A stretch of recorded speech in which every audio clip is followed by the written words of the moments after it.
কিন্তু সমস্যাটা কোথায় জানেন তো? ভগবানের যারা ঐশ্বর্যের দ্বারা ভগবানকে ভালোবাসে তারা ঈশ্বর বলেন, ভগবান বলেন। কিন্তু বৃন্দাবনবাসী যারা মা যশোদার থেকে শুরু করে মধুমঙ্গল, তারা কোনোদিন ভগবানকে ঈশ্বর বা ভগবান বলে জানেননি।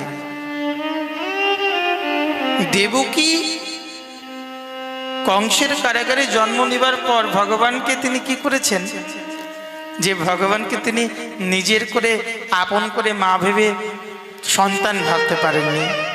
অথচ সেই মা যশোদাই দেখুন স্নেহের দ্বারে দড়ি দিয়ে বেঁধে রেখেছিলেন, তাই না? একদিকে মা যশোদা দড়ি দিয়ে তাকে বেঁধে রাখছেন, আর একদিকে ভগবানকে দর্শন করেও দেবকী তার মধ্যে ঈশ্বর ভাব থেকে যাচ্ছে। কেন? দেবকীর ভাব হচ্ছে ঐশ্বর্যের ভাব, আর মা যশোদার ভাব হচ্ছে মাধুর্যের ভাব।